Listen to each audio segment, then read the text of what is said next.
Então, se não somos tão capazes ou eficazes quanto outros irmãos em abrir nossas casas ou sermos bons comunicadores do Evangelho, isso não significa que nós estamos em pecado. Na aula de hoje, muitas sugestões como de amar, tornar-se solícito e impactar positivamente a vida de seus vizinhos e de seu bairro serão dadas, mas a aplicação será diferente para cada um de nós. Enquanto falamos sobre amar ao próximo, nesse sentido, é melhor ver essa classe menos como um livro de regras, um monte de você deve, e mais como um cardápio, um monte de ideias de como podemos amar bem o próximo. Vamos falar de opções e de formas, não de um livro de regras. Outro exemplo bem simples que eu quero dar para vocês. Tem pessoas que têm facilidade em se relacionar num grupo pequeno com vários tipos de pessoas ao mesmo tempo. Tem facilidade de conversar com uma casa cheia. Eu tenho dificuldade. Quando tem uma casa com poucas pessoas, às vezes de uma ou duas famílias, eu consigo conversar. Quando está assim muito cheio, normalmente eu vou pro cantinho assim e aí eu fico com uma ou duas pessoas conversando porque me atrapalha. A minha cabeça fervilha e eu fico perdido.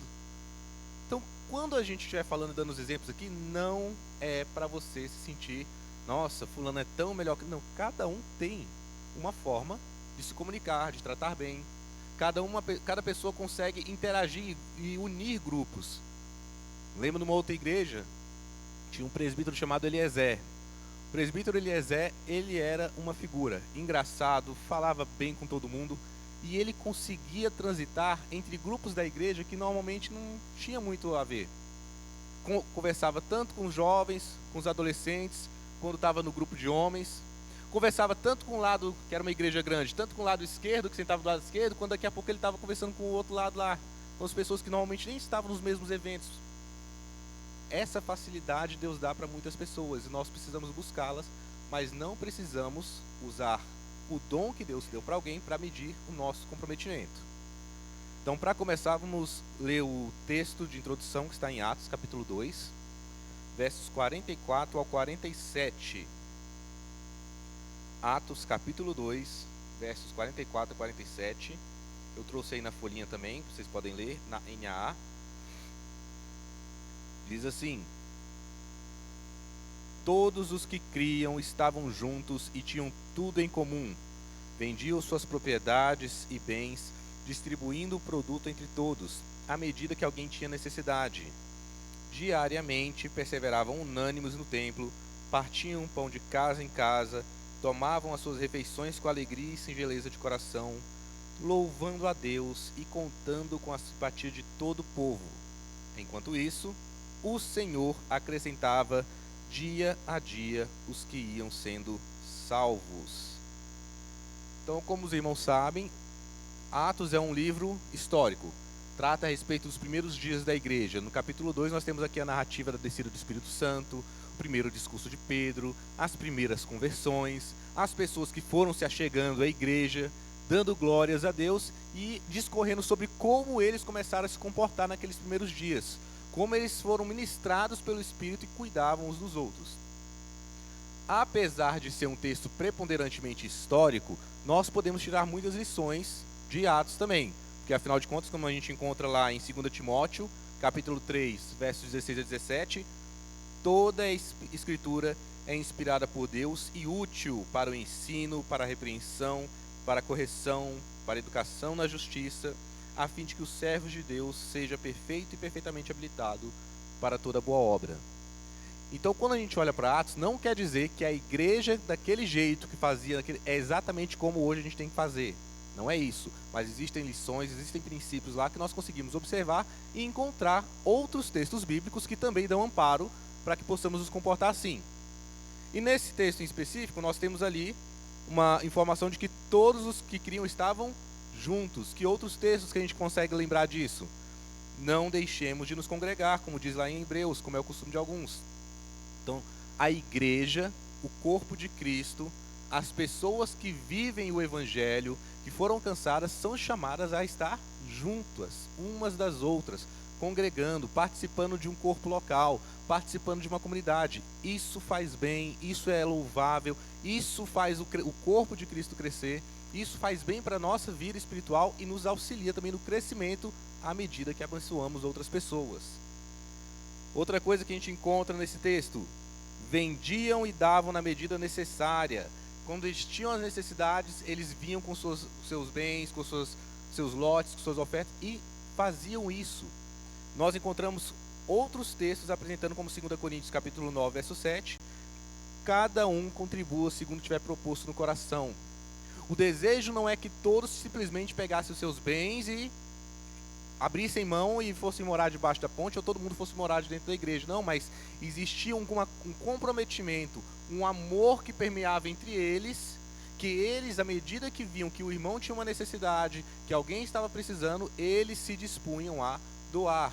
Era uma disposição do coração mediada pelo Espírito Santo. Então nós também podemos ter isso hoje na nossa igreja. À medida que o Espírito nos confronta, nos exorta, à medida que buscamos em oração, nós podemos saber como poderemos ajudar e ofertar e ajudar os irmãos na igreja. Perseveravam em comunhão. 1 Coríntios capítulo 12, verso 27 diz: ora, vocês são o corpo de Cristo e individualmente membros desse corpo. Como é triste quando alguém pensa que pode ser igreja sozinho. Não, somos membros de um corpo. Um dedo que é amputado do corpo, ele seca e morre. Nós precisamos uns dos outros. Pode causar dor, pode causar luta durante um tempo, porque ainda estamos em corpo corruptível, ainda temos uma personalidade que não foi completamente tratada. Estamos crescendo, sim, mas precisamos fazer parte do corpo, precisamos viver igreja. Nós nunca seremos moldados na nossa falta de paciência, na nossa falta de domínio próprio, quando nós nos recusamos a estar com irmãos que testam a nossa paciência. Nós nos recusamos a estar diante de pessoas que nos cobram que tenhamos maior domínio. Nós oramos a Deus, Deus nos ajuda, mas nós mesmos não queremos mudar dentro das nossas falhas. Às vezes sou eu que sou o cara que tem muita picuinha, sou eu que sou muito crítico, sou eu que não gosto de ser levado retrucado, e eu não me disponho a ser tratado à imagem de Cristo, porque eu nem tenho disposição em conviver em igreja, porque é difícil. Não, precisamos perseverar em comunhão. Quem trata isso na gente? O Espírito. Também no texto de Atos diz que eles partiam o pão. Em 2 Coríntios 9 nós encontramos que Deus, que dá a semente ao que semeia e pão para alimento, também suprirá e aumentará a semente e multiplicará os frutos da justiça de vocês. Esse partir do pão tem a ver com nós termos não só a disposição de ajudar a pessoa que tem necessidade, mas a disposição de conviver e ter em comum. Não é só ajudar aquela pessoa que às vezes precisou pagar uma conta de luz, alguém que precisou comprar uma cesta básica, mas é ter em comum o seu café da manhã, é chamar para almoçar na sua casa, é ter as suas portas abertas, é saber compartilhar o seu tempo com o irmão. Isso nós também somos exortados a fazer. E o que Paulo coloca em Coríntios é que o próprio Deus que vê esse trabalho multiplicará os frutos de justiça. Ele não está prometendo aqui, teologia da prosperidade, que você vai investir R$100 na vida de um irmão, você vai ganhar 200, 1000, 10 vezes. Não é isso. É como isso você glorifica a Deus, como nisso você demonstra frutos de justiça. Nós estamos estudando os frutos do Espírito, o fruto do Espírito à noite. Nós testemunhamos de Deus e isso ele multiplica em nosso coração. Nós passamos a crescer também na manifestação dessas virtudes. Outra coisa aqui que chama muita atenção, que nós precisamos prestar atenção para esta manhã: contavam com a simpatia do povo. Romanos 12:8 diz: se possível, no que depender de vocês, vivam em paz com todos.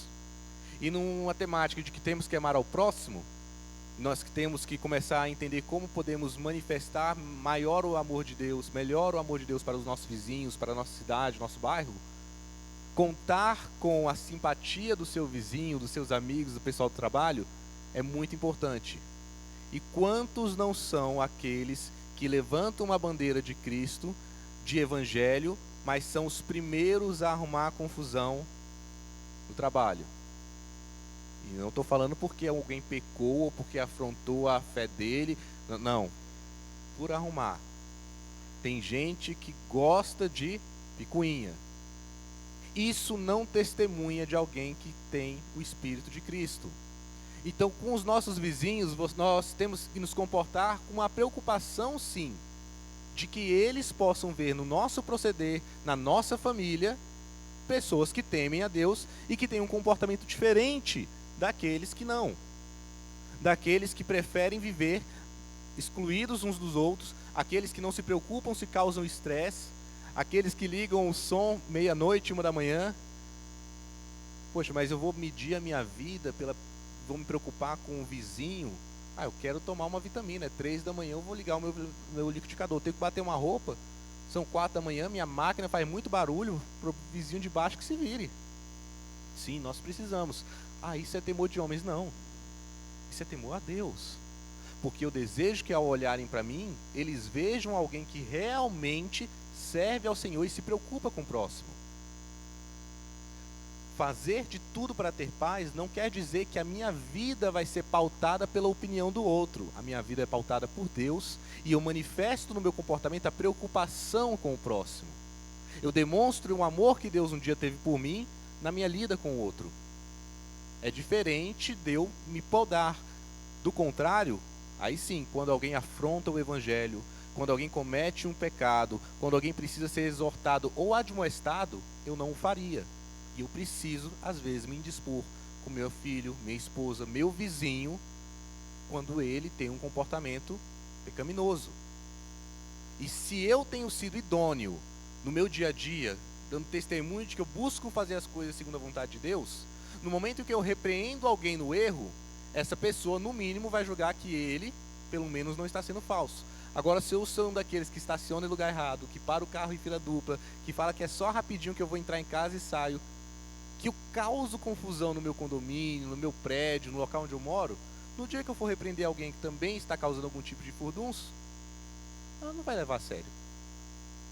Então nós precisamos nos preocupar, sim, com o testemunho que damos. Isso não é viver pautado na opinião dos outros, é viver para a honra e glória de Deus. E no que depender de nós, precisamos ter paz com todos. Essa era a realidade em Atos. As pessoas admiravam aqueles que iam se convertendo. E por fim, o Senhor acrescenta os salvos.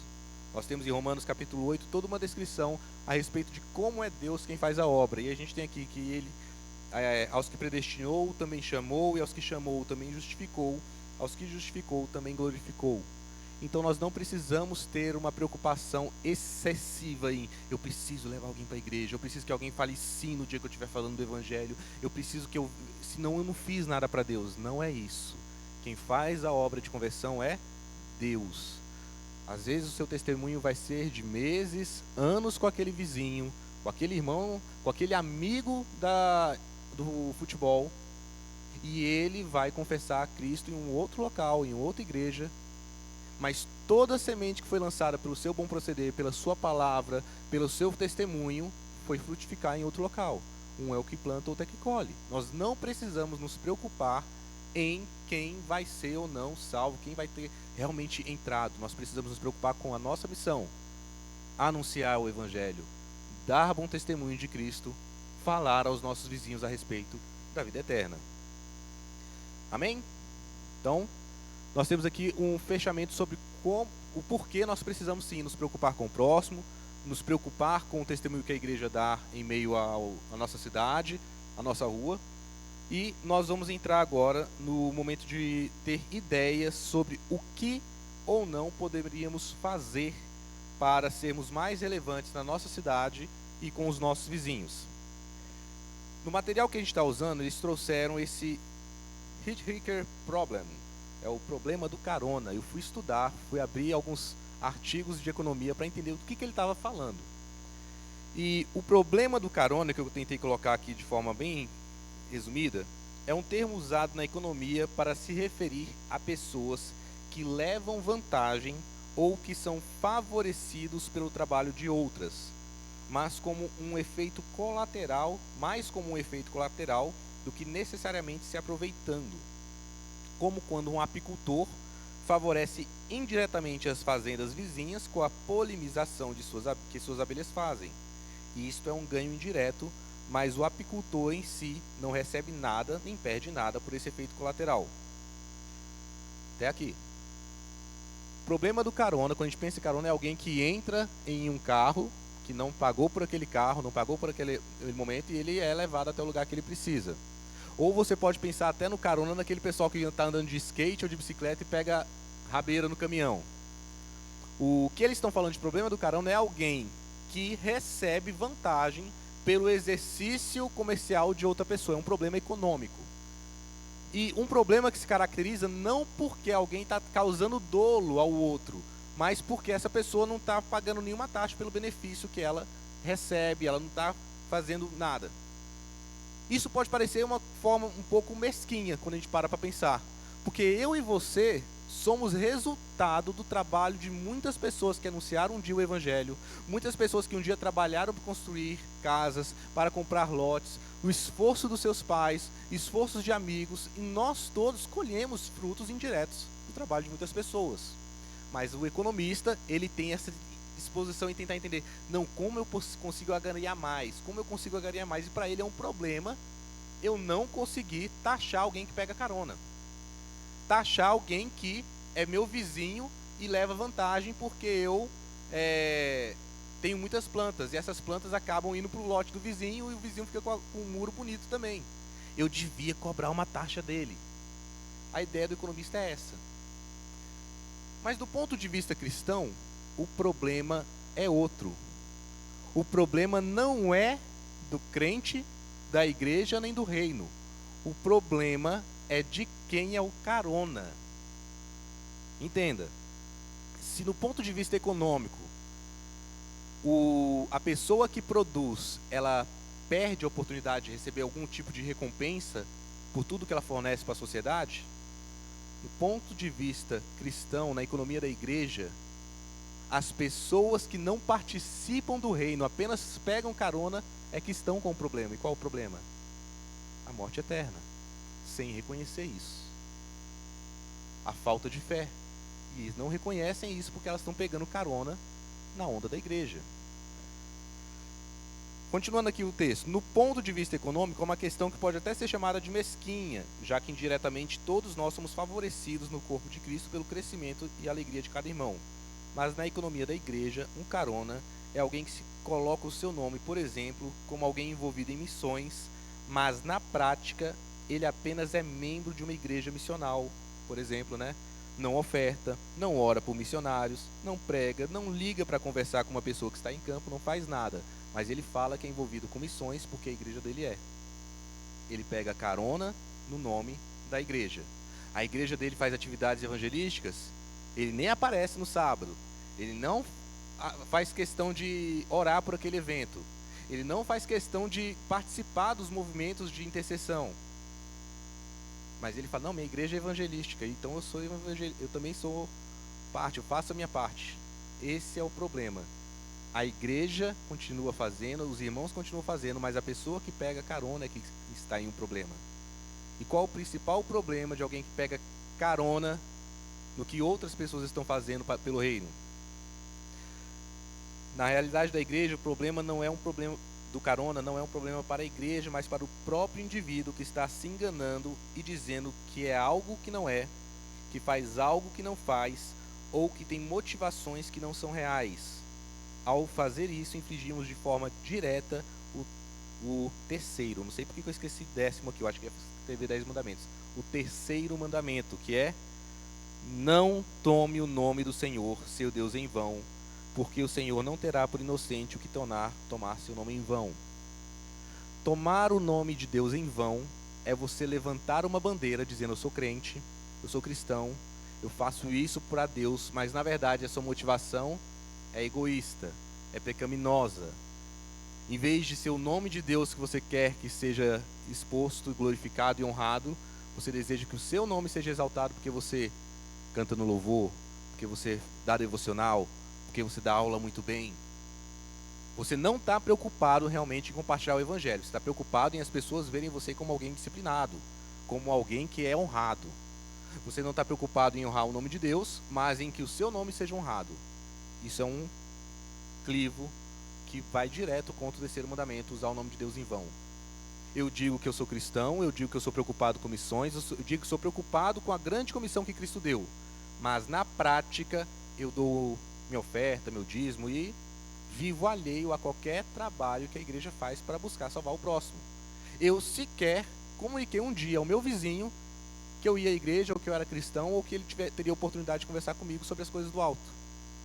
Nunca nem dei essa abertura, mas eu falo que sou um cristão preocupado com o crescimento do reino. Isso é usar o nome de Deus em vão. Isso é colocar uma bandeira que você não defende. Precisamos tomar cuidado com isso. O problema do carona não é para o reino, não é para o cristão, não é para a igreja. O problema do carona é para o carona. A pessoa que pega carona nas atividades que os outros estão fazendo e não contribui. Quer dizer que todo mundo, então, tem que ter essa lábia, ter esse jeito, ter essa forma de... Não, eu consigo ir para a rua com o pessoal da igreja para panfletar e eu... Não. Nós falamos no início aqui. Podemos orar, podemos interceder, podemos fazer a arte do panfleto, porque eu tenho dificuldade em distribuir, mas eu sou uma pessoa que é criativa, ou que tem um curso nessa área. Podemos ser aqueles que vão tocar, eu tenho dificuldade de falar, mas eu sei tocar um instrumento, eu vou ficar tocando enquanto a gente está ali na praça, falando de Cristo. Eu tenho dificuldade, não sei tocar, mas eu vou fazer um lanche para a gente poder fazer um café comunitário num determinado sábado. Eu vou trazer a minha contribuição para ajudar nesse processo de... Eu vou abrir a minha casa para o meu vizinho. Cada um faz aquilo que Deus colocou em seu coração e o capacitou. Nós não precisamos fazer todas as coisas, mas quando nós simplesmente somos aqueles que olham, testemunham, estão afastados e não buscam se envolver, nós estamos com um problema. Nós estamos nos comportando como carona, que simplesmente usa o título de cristão, mas não tem práticas genuinamente cristãs. Confrontados a respeito disso, eu espero que... Pode falar.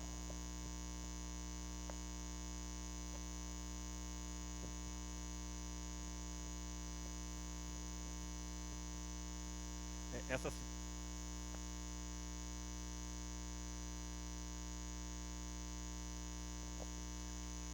Kelvin, só uma questão aí.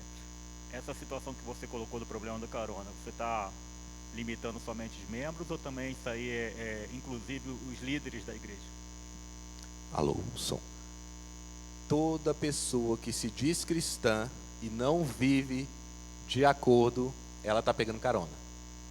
E aí, às vezes, pessoas que pegam caronas não só na própria igreja, pegam carona na denominação, ou na atividade de uma revista que ela compra, ou porque ela leu livros a respeito do ministério de alguém que foi muito frutífero.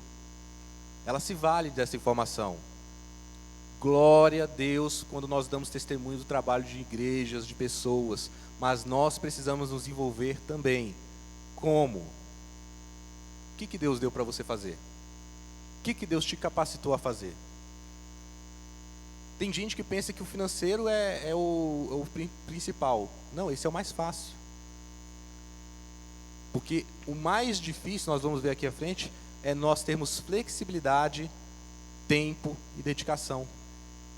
O mais difícil é nós abrirmos espaço na nossa agenda para ter meia hora de oração para uma pessoa, um campo missionário. Recebi, essa semana a gente veio acompanhando, não sei quem aqui ficou sabendo, do missionário lá no Quênia, que morreu, foi assassinado. O missionário Francisco, ele foi sequestrado num dia que ele saiu com o carro dele, provavelmente dia 7 de junho agora. E a gente estava orando, tentando ver o que tinha acontecido, quando na sexta-feira foi encontrado o carro com um corpo carbonizado, e ontem saiu uma nota da esposa dele falando que foi confirmado que era ele, que teve filmagem de uma instituição lá no Quênia, missionário Francisco.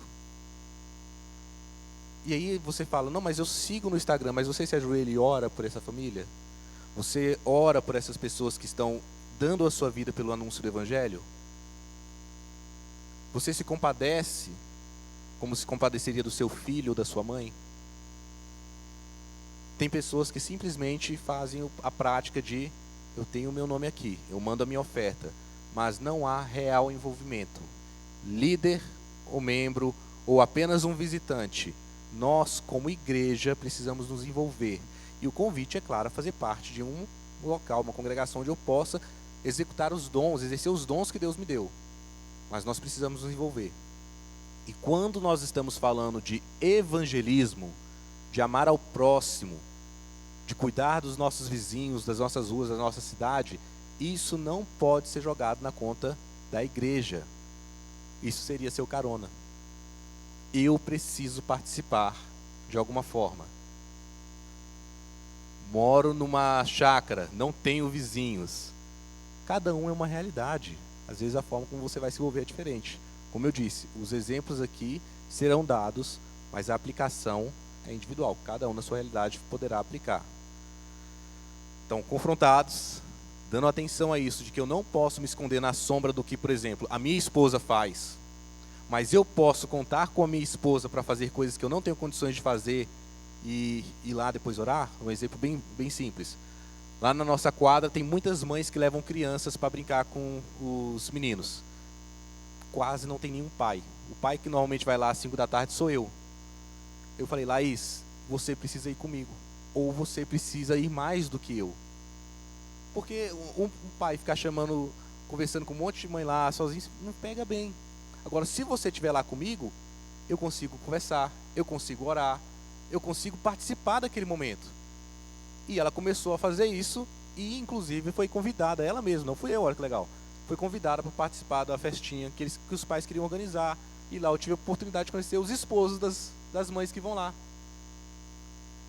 Eu usei da minha esposa, do talento dela, da percepção dela, da condição dela de ser uma boa cozinheira, para eu poder também ir lá compartilhar e ter um tempo com os vizinhos e falar quem eu sou. O Deus ao que eu sirvo. Mas nós não podemos jogar na conta dos outros. Nós precisamos de alguma forma participar. Então, assim como o Arnaldo colocou, todo mundo que quiser levantar a mão, dá um exemplo, por favor, participe. Dúvida, fique à vontade. Como posso amar meu vizinho? Na página 2, construindo amizades. A ideia é essa. Como nós procedemos de forma prática? Então temos aqui 7 ideias que nós podemos conversar sobre elas. Vocês podem dar exemplos se já fizeram, não deu certo, de como nós podemos cultivar amizades, construir amizades e amar o nosso próximo. Primeira coisa, apresente Jesus desde cedo. Você não precisa fazer um apelo no primeiro encontro, mas preze para que ele saiba que você tem uma vida compromissada com Cristo e sua igreja. Isso abrirá portas para que o Evangelho seja sempre apresentado. Exemplo próprio. Mudei agora para o Mangueiral, em dezembro eu estava fazendo a mudança, e logo na primeira conversa que eu tive com o vizinho, eu falei para ele que eu estava vindo de um seminário, que eu estava vindo para pastorear uma igreja que era uma família cristã. O vizinho também era, a gente conversou um pouco a respeito. E um mês e pouco depois, quando eu estava conversando com uma outra vizinha, porque a Elisa, minha caçulinha de 2 anos, tinha entrado na casa dela correndo, saiu da minha casa e entrou na outra casa, eu falei, ela falou, você é pastor, né? Não, a gente está sabendo. Ela está sabendo. Ela não é cristã, mas ela sabe que eu sou pastor, tratou bem minha filha, deu abertura para me falar um pouquinho, falou um pouquinho do casamento dela. Bênção. Desde cedo, diga quem você é. Isso não quer dizer que naquele primeiro momento você precisa fazer um apelo para a pessoa, como eu falei. O desejo aqui não é que a pessoa se salve na sua fala. Quem vai salvar ela é o Espírito Santo. Mas é você estar disposto a mostrar o Deus a quem você serve. Dentro do possível, se você puder já naquele primeira conversa, a pessoa te fizer uma pergunta sobre a Bíblia, sobre como você vê tal área, glória a Deus, testemunhe. Mas o mais importante é, tenha Cristo na sua boca, nos seus lábios. Deixe claro para as pessoas ao seu redor que você é um cristão. Isso vai abrir portas e oportunidades. Vocês acham que vai causar perseguição também? O que vocês acham? Quando a pessoa no seu serviço já descobre que você é crente. Você acha que atrapalha? Pode atrapalhar, não pode? E aí? Eu tenho um exemplo no serviço. O estágio que eu fiz quando eu estava fazendo a faculdade de administração, eu fui fazendo um estágio numa empresa de engenharia, e no currículo tinha lá de escrever qual era a sua religião. Botei lá que eu era evangélico, cristão evangélico. Bonitinho.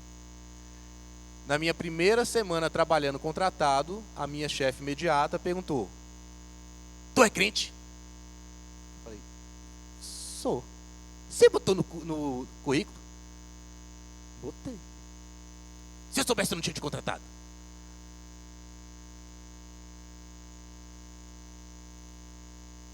Para causar perseguição? Uma hora vai. Mas Deus dá a graça. Essa mesma chefe se tornou uma grande amiga e 3 meses depois de estagiário ela me contratou para trabalhar com ela. Glória a Deus. Mas nós não podemos ficar fingindo algo que não somos. Não podemos nem ser o cristão 007, que ninguém sabe na rua que eu sou crente, e nem devemos levantar, como a gente falou, uma bandeira que a gente não defende. Eu falo que sou crente, mas estou pouco me lixando se as pessoas... Não, eu preciso me preocupar com o próximo, preciso me preocupar com o testemunho que eu dou do meu Deus. Não posso ser um carona no nome de Cristo. Entendeu? Vocês entenderam o primeiro ponto?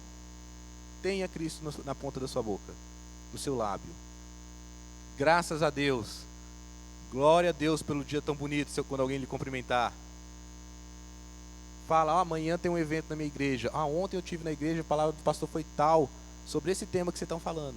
Tenha Cristo na boca, apresente Jesus o mais cedo possível. Ponto 2. Conheça suas histórias.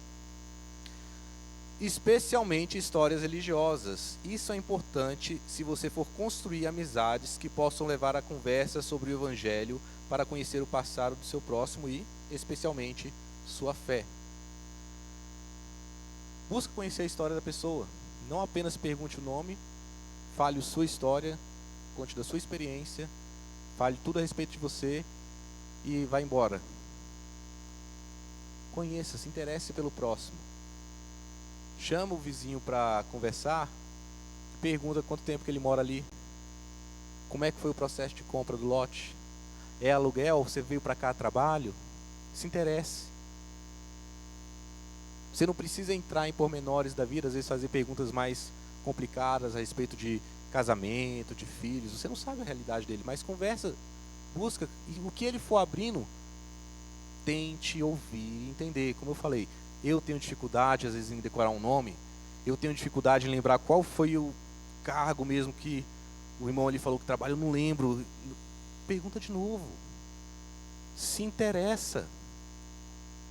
A partir do compartilhamento de histórias, às vezes nós encontramos pontos de vivência, pontos em comum que facilitam tanto o relacionamento.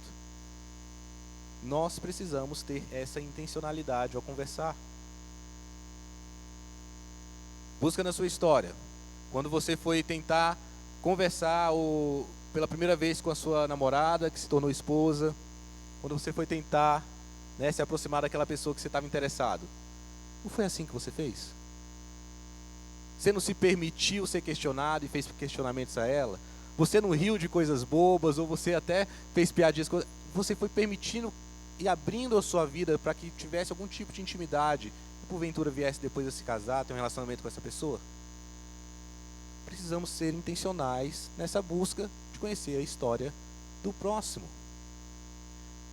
Cristo se interessava pelas pessoas. Ele ia de encontro a elas, ele não simplesmente era um passivo. Ele foi de encontro a Zaqueu, ele ia de encontro a cada discípulo, ele foi a cada barco, ele chamou cada um. Ele viu até aquele que foi convidado: eu te vi debaixo da figueira. Precisamos ir atrás e conhecer as pessoas. Não seja um passivo, não seja alguém que simplesmente Deus vai abrir a porta, com certeza. Vai lá de frente com a porta que provavelmente ele vai abrir. Mas se você ficar em casa, se você limitar o seu tempo, se você não buscar ter intencionalidade nesse conhecer de histórias, como é que você vai compartilhar o Evangelho?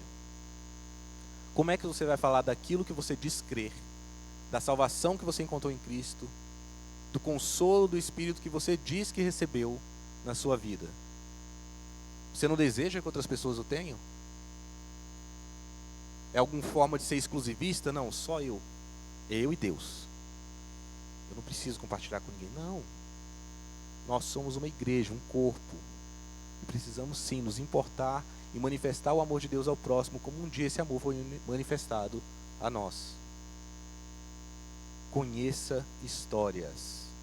Alguém tem algum exemplo que gostaria de compartilhar? De uma forma que às vezes deu a cara a tapa e foi bem recompensado ou nem tão bem recompensado, não deu muito certo, ficou com vergonha depois, nunca mais conseguiu fazer?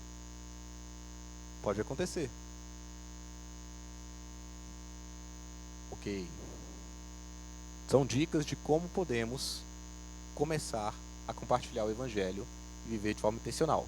Ponto 3 aqui. Vivam em paz, vivei em paz. Se eu pudesse resumir o ensinamento do Novo Testamento sobre como devemos interagir com nossos vizinhos não cristãos, seria estender o Evangelho e viver em paz. Lembremos-nos do chamado do Evangelho para viver em paz com nossos vizinhos, na medida em que depende de vocês e, sempre que possível, agir de maneira honrosa aos olhos de todos. Vivam em paz. Fevereiro. Recém-chegado no condomínio, o meu carro estragou alguma coisa lá. Na época eu não sabia, foi a tampa da bomba de combustível. E começou a cheirar combustível muito forte. Eu não tinha como parar o carro. Aí a gente estava na metade do mês, eu precisava esperar o mês virar para poder virar o cartão, conseguir ir numa mecânica. E aquele carro ficou estacionado na porta da minha casa, com cheiro forte de gasolina. Eu deixava a porta até da sala fechada, porque o cheiro entrava. Deu uma semana, um vizinho bateu na minha porta.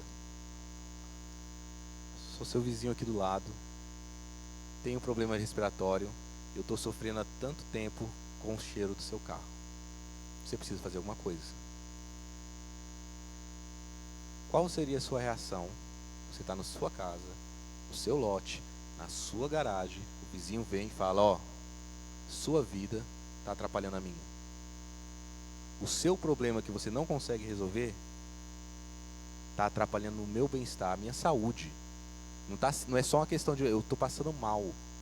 À noite eu estou tendo crise de asma. Você está atrapalhando a minha vida.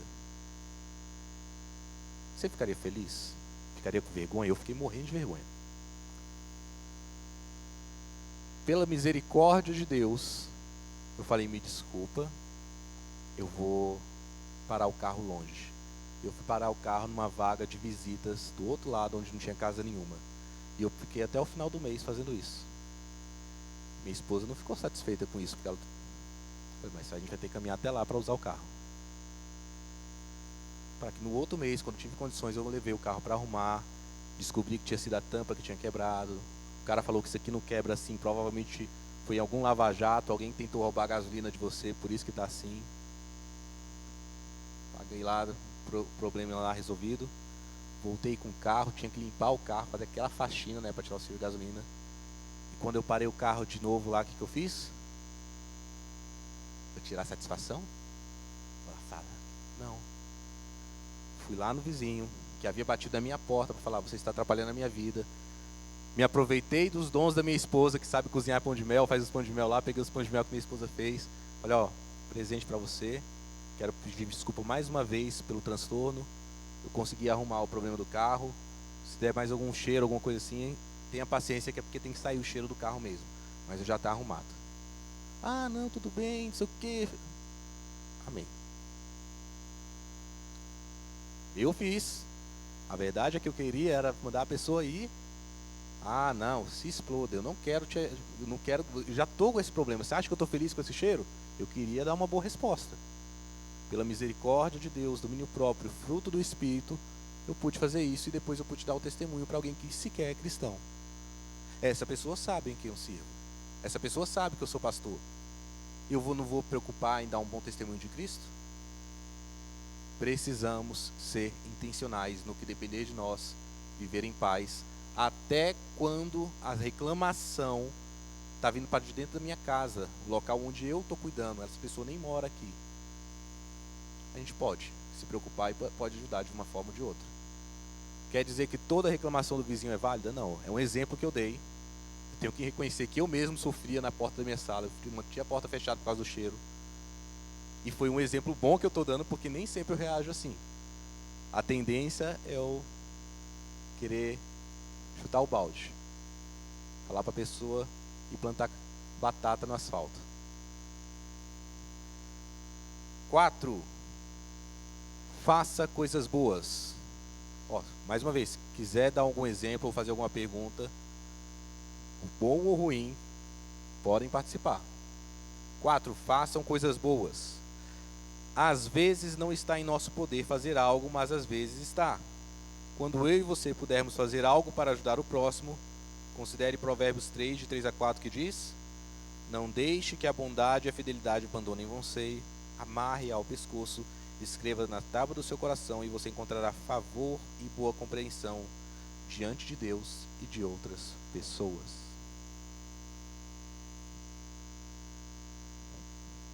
Só nesse exemplo que você deu agora, veja bem, você agradou o vizinho do seu lado, agora o vizinho que mora contigo você desagradou. Você pensou nisso? Minha esposa? É. Eu tive que conversar com ela, tomei uma decisão antes dela. Minha esposa não gostou muito de eu parar o carro lá longe. Mas ela aceitou? Aceitou, eu tive que conversar com ela, expliquei o porquê. E também falei, a gente tem que reconhecer, porque até nós estamos sentindo a dor do carro fedendo aqui em casa. A gente tem que ficar com a janela fechada. É complicado isso, Precisa. né? Porque às vezes agradar quem a gente não conhece é muito mais fácil do que agradar quem a gente conhece, né? Então, às vezes uma decisão nossa... É por isso que às vezes as decisões a gente tem que sempre levar ao Senhor, né? Porque às vezes a gente decide por impulso e a gente agrada alguém, mas desagrada alguém, né? Então esse meio termo aí é o Senhor que decide, né? Então muitas das vezes a gente quer agradar o nosso vizinho, mas os nossos vizinhos que moram com a gente, né, que são os nossos familiares, a gente não agrada dia a dia, né? Então é só essa situação. Não estou falando que foi teu caso, não, tá? Essa fala vai exatamente aqui no que a gente conversou na hora que estávamos expondo a nossa situação diante de Deus. O porquê? Não é temor a homens. Não podemos fazer isso por temor a homens. É só para agradar o vizinho. Não, o temor tem que ser a Deus. Se não fosse por temor a Deus, eu poderia ser chamado às vezes de um banana. Alguém que fica deixando as pessoas montarem e se aproveitarem de você. Não fala contra um pedreiro que te rouba, não fala contra o cara da net que aumenta o preço e você não fala nada. Não é isso. Não é sobre ser um banana. Não é sobre você aceitar tudo que as pessoas falam. É no temor a Deus, como o Arnaldo colocou, a gente tem que orar, ter esse discernimento, eu ter atitudes que promovam a paz. Não quer dizer que eu não posso reclamar os meus direitos dentro daquilo que é viável, daquilo que é lícito. Não quer dizer que quando alguém me rouba, quando o meu cartão é fraudado, quando eu não posso, não, deixa a paz. Não. Temos de resolver, mas temos de ter sabedoria.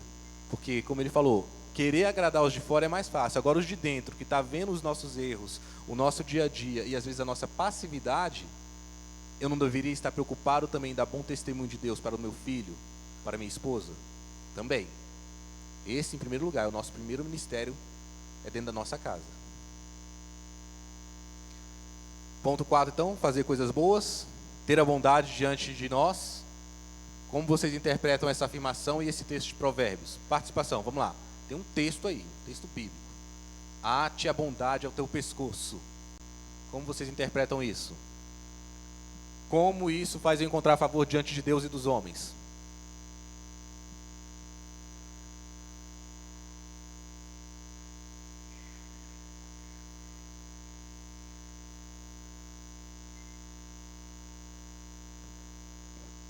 Vou falar para o pastor participar.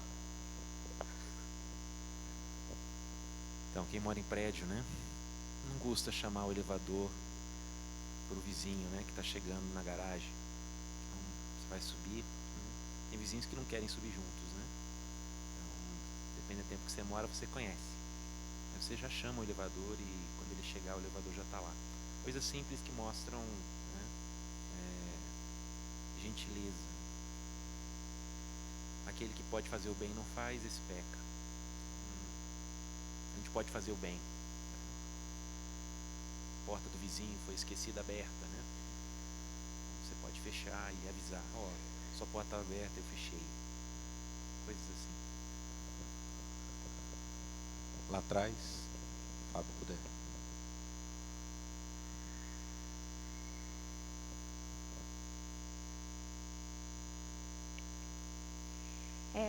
Esse quarto tópico fez lembrar também uma coisa que a gente viu no LinkedIn recentemente. O iFood, né, que é aquela startup que muita gente conhece, que faz entrega de comida, ele estava dando 20 a 30% de desconto para um cara frequentemente. Esse cara é empresário, empreendedor, e ele ficou se perguntando, né, nossa, mas por quê, né? Por que só eu recebo? Como é possível? E aí ele foi descobrir que toda vez que chegava uma comida, ele já descia para esperar o entregador e sempre puxava um papo com o cara, perguntava e tal.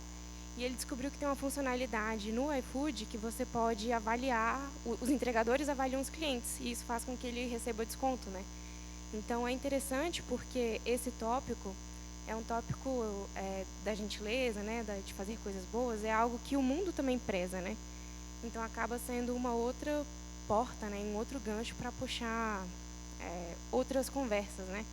E às vezes é algo que, sem nem saber, sem nem perceber, sem ser intencional, você acaba sendo abençoado de outras formas, né? Com coisas simples também. Isso é um bom exemplo, me lembrou, não sei se vocês conhecem essa anedota, eu digo anedota porque eu não sei nem se é uma história verídica, né?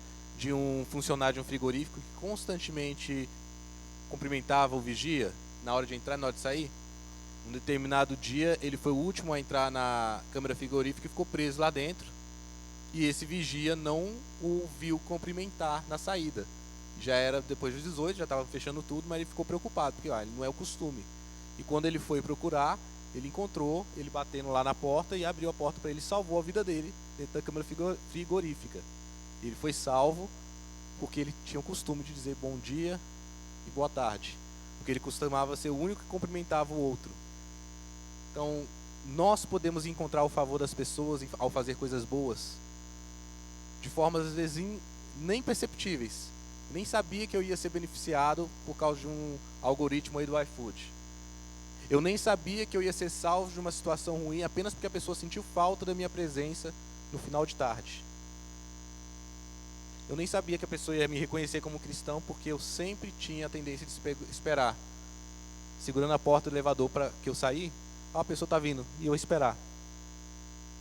37 segundos da minha vida que eu espero a mulher fechar o porta-mala do carro, jogar a bolsa no ombro, pegar o menino e vir andando um pouquinho mais rápido e eu seguro a porta para ela entrar. E isso manifesta amor, carinho, atenção. Eu faço coisas boas que vão redundar numa oportunidade de compartilhar o Evangelho, vão redundar num testemunho de quem você serve, de Cristo, na honra e glória do nome de Deus. 5. Dedique tempo e margem de vida. Tá, esse daqui é o mais complicado e ao mesmo tempo é o que todo mundo vai conseguir perceber na própria vida uma forma de fazer. Precisamos. É o mais complicado, é o mais caro, é o mais dispendioso. E é o que todo mundo pode dar. Tire um tempo para construir amizades com seus vizinhos. Você perceberá que precisará de tempo intencionalmente reservado para receber seus vizinhos para jantar, organizar uma festa de bloco, parar na calçada para ter uma conversa, levar seus filhos para brincar com os filhos dele, etc. Sou do DF, não sei quantos aqui são do DF há muito tempo, que já cresceram nessa cultura, e nós não temos o mesmo relacionamento de uma cidade grande, né? Não temos o mesmo relacionamento que pessoas de uma cidade pequena, uma cidade interior, de sentar na porta de casa para conversar com o vizinho. Aí vamos pegar aquela coisa assim, né, de bem antigamente, quando às 5 da tarde, numa época que Brasília estava sendo plantada, que as cidadezinhas estavam começando, todo mundo batia o veneno dentro de casa e saía às 5 da tarde para esperar o cheiro do veneno passar e ficava lá de fora conversando, os meninos jogando bola. Era um momento de confraternização, a bomba de Fleet. Hoje nós não temos mais isso. Hoje a gente chega do serviço, pega um trânsito terrível, entra pelo portão eletrônico, nem desce mais para abrir o portão, fecha o portão, esquece o mundo lá fora. No outro dia de manhã a mesma coisa, Às vezes você já passa direto na padaria para não precisar sair da sua casa e passar pela sua rua de novo. Cansado, apressado, buscar menino no colégio, tem futebol, tem natação, eu tenho o meu curso, eu estou fazendo a minha pós, tenho o meu mestrado, eu tenho que estudar. Meu final de semana tem a igreja no domingo, no sábado, normalmente eu tenho alguma programação com os amigos antigos, com a família, não dá. Tempo e margem de vida. Se você não fizer uma separação desse tempo intencionalmente, você nunca vai ter. Se você não olhar e falar, eu preciso me relacionar com o próximo, eu vou tirar até a figura específica do vizinho, meu colega de trabalho. Na minha vizinhança é mais difícil, todo mundo é o mesmo ritmo de vida. Mas o meu colega de trabalho, quando eu saio às 6 horas, e eu sei que ele acabou de casar, nós temos os mesmos gostos musicais, eu sei que eu posso convidar ele para ir jantar com eu e minha esposa, a gente vai ali com a esposa dele, eu sei que ele gosta de jogar tênis, vou tentar. Se eu não me esforçar, se eu não clicar e falar assim, eu vou separar esse espaço na minha agenda, na minha vida, para amar ao próximo, eu não vou fazer. Tem que ser intencional. Todo mundo tem condições de fazer isso, e ao mesmo tempo é o mais difícil. Sabe por quê? Falo sério. Por que que nós temos dificuldade maior em conversar com o vizinho do que em conversar com alguém no shopping que você esbarra? Ou com uma pessoa no trabalho, no corredor do trabalho? Porque o seu vizinho, você sabe onde encontrar ele no dia seguinte. E você não quer ter margem de vida para entregar para ele. A minha esposa, se eu começar a conversar com ela, vai embora a noite adentro. Agora, se eu fizer isso com meu vizinho, vai que amanhã ele me para de novo para conversar outra vez. Eu não tenho tempo. No shopping, eu posso ser cordial com alguém que está me atendendo, com um vendedor, com alguém que derrubou alguma coisa, eu pego no chão e... se derrubou, puxa a conversa, eu nunca mais vou ver. Qual a possibilidade de eu ver essa pessoa aqui de novo? Não sei. Com o vizinho, nós nos recatamos demais, porque a gente sabe onde encontrar ele amanhã, e normalmente não quer se doar. Precisamos olhar para dentro de nós se realmente isso é o que tem nos impedido de compartilhar o Evangelho. Eu não quero doar tanto tempo. Dedicar tempo e margem de vida. É o participar da festinha na sexta-feira, é o participar de um evento que vai ter, é receber o filho do vizinho vendendo rifa, porque agora é época de festa na escola, tem que fazer a rifa, e você fala, não, vou ouvir o menino, eu estou dentro do meu carro, vou abaixar o vidro, vou ouvir a criança falando para mim da rifa, que eu sei qual é o discurso todinho. Tem vezes que eu vou ajudar, tem vezes que não, mas eu vou dar atenção para esse pequeno. Vou dar atenção para o pai que está andando com o outro ali. Eu vou dedicar tempo e dedicar a minha vida para isso. E à medida que eu for construindo isso, a nossa maior e melhor expectativa é de que eu vou criar aqui um bom relacionamento.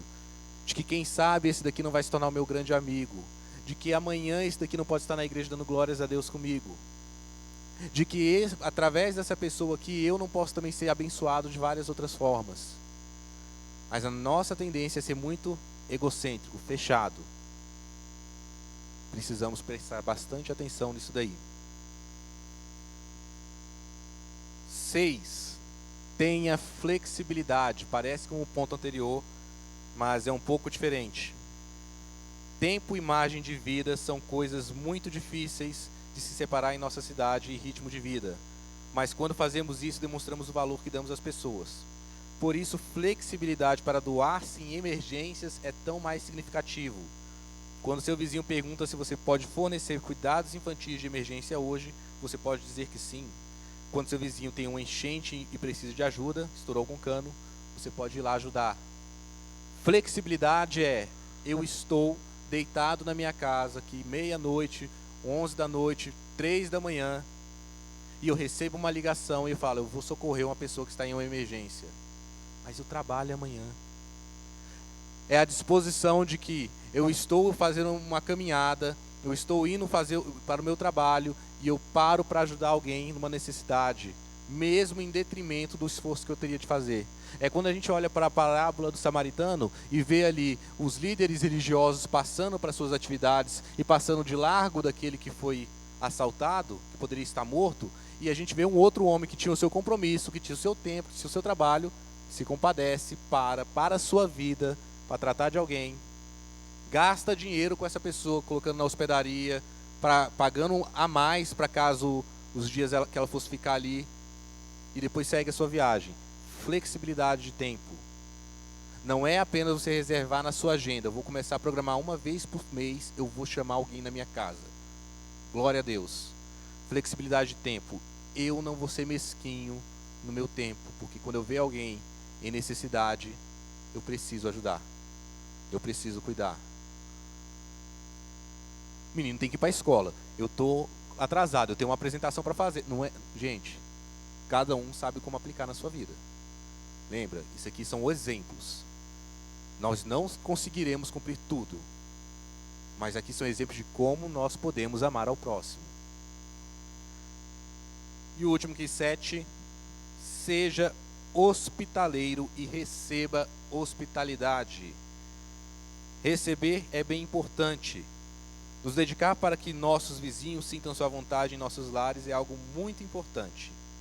Mas igualmente importante é sermos acessíveis e permitirmos que eles também nos convidem, nos sirvam e nos ajudem em nossas necessidades. Cultura do Distrito Federal. Quantos de vocês se acham autossuficientes? Não, diante de Deus não. Deus é quem cuida de mim, quem me sustenta. Mas que não pede ajuda para nada, nem para carregar uma sacola do carro, ou para olhar o seu filho, ou para tirar uma dúvida se a seta do carro está funcionando, se o pedal do freio está funcionando. Quem aqui se acha autossuficiente, fala, eu não vou atrapalhar ninguém com as minhas necessidades, eu resolvo sozinho. Parem e pensem. Muitas vezes nós queremos receber, mas nós não aceitamos nenhum convite.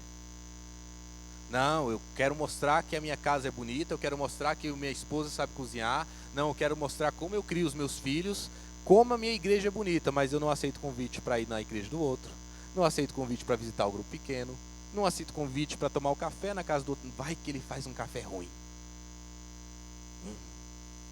Não, eu sei fazer café, na minha casa tem café, o pão de queijo que eu sei assar. Permita-se ser convidado. Seja acessível. Isso é tão importante quanto convidar.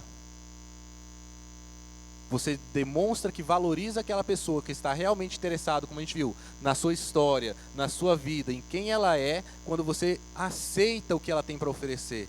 Ao invés de ficar, não, olha, eu tenho o melhor, você fica aí, vem na minha casa, sirva-se aqui, eu não vou pegar o seu. Isso é terrível. E muitos cristãos, muitas pessoas vivem dessa maneira. Ah, mas eu fui tão receptivo, mas eu tenho as portas da minha casa sempre abertas. Ah, mas eu dei isso para ele, eu ofereci. Mas nenhuma vez que ele quis que você o visitasse, que você recebesse algo dele, nada do que ele lhe ofereceu você deu valor. Seja acessível. Seja hospitaleiro e permita-se ser recebido com hospitalidade. Permita que as outras pessoas também queiram estar ao seu lado, servindo algo, apresentando algo para você. Se for da fé, da religião, portas abertas para você falar do Evangelho.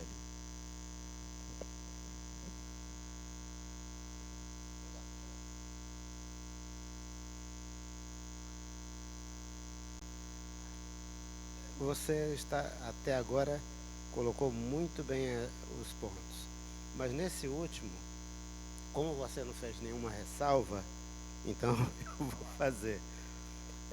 No mundo de hoje, aliás, desde antigamente, né? Mas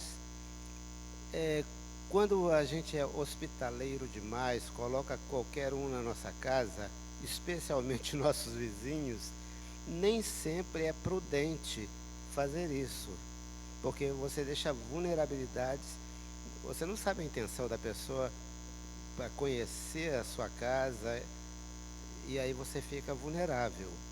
Então nós também temos que ser simples como a pomba, mas prudente como a serpente, né? Nesse caso aí, você teria ressalva diante desse tópico? Vou dar 2 exemplos sobre ser hospitaleiro. Primeiro, bem lá em cima. Esse é meu exemplo maior. Meu sogro Ivanei, quando ele estava pastoreando em Minas Gerais, ele tinha 3 filhas, no caso de 10, 8 e 7 anos, 3 meninas. Ele e a esposa dele pastoreando lá. Ele recebeu na casa dele, que ficou morando com ele por 3 anos, um jovem que estava fazendo faculdade naquela região.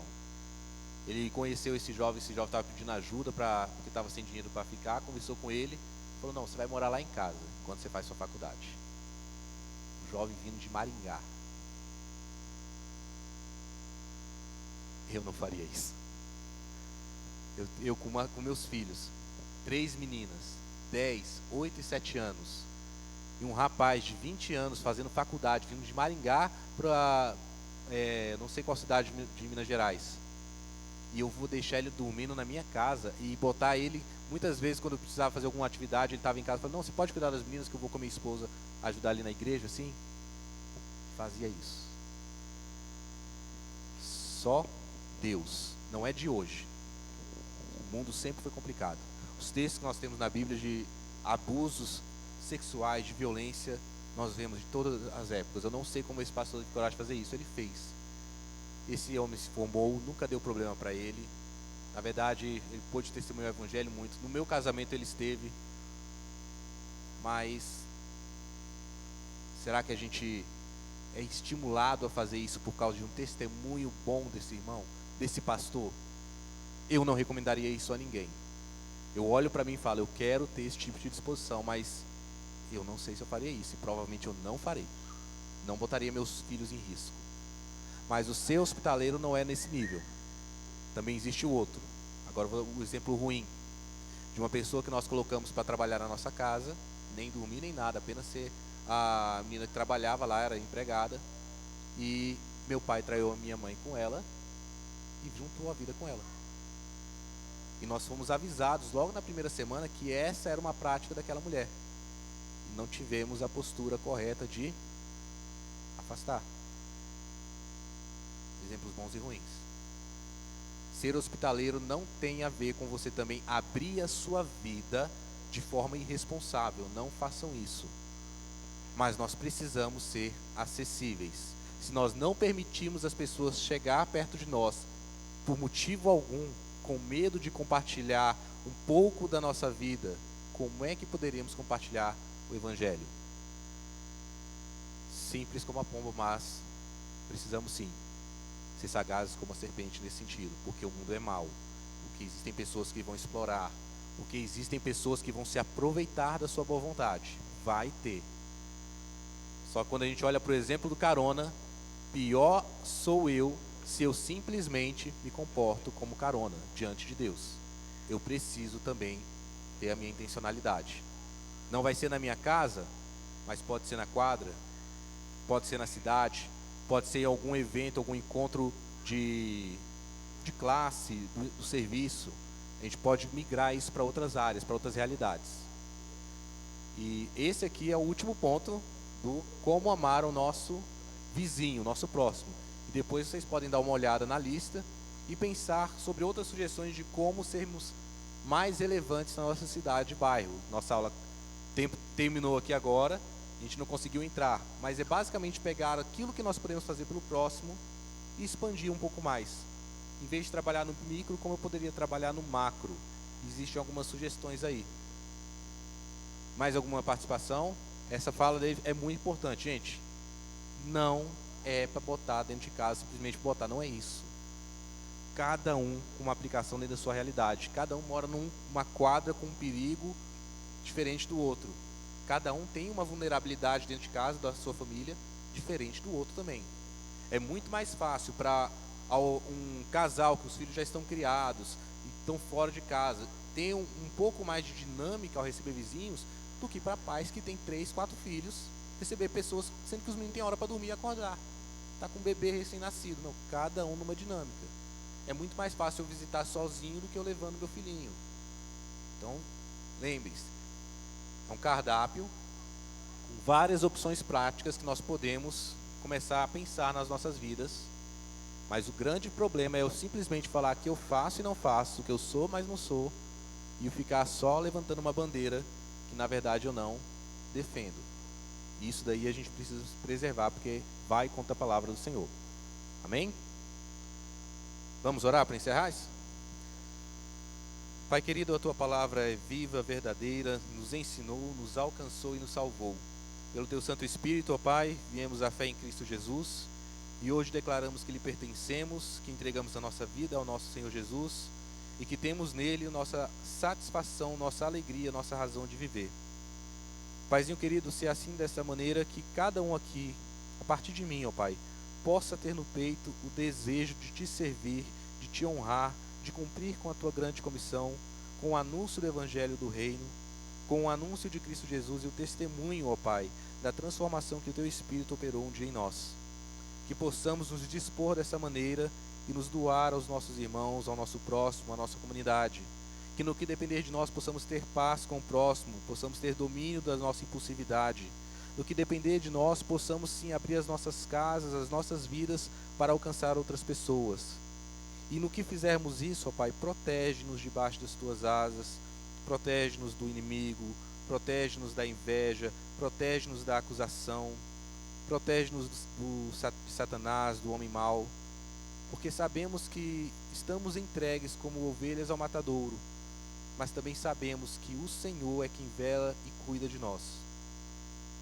Não permita também que venhamos a nos acomodar no nosso tempo, na nossa vida, nos nossos próprios compromissos, mas que venhamos a ter mais empatia e compaixão pelo nosso próximo, pelo nosso vizinho, colega de trabalho, colega de estudo, pessoas que deveriam estar sendo ministradas por nós, mas que muitas vezes não fazemos porque estamos acomodados.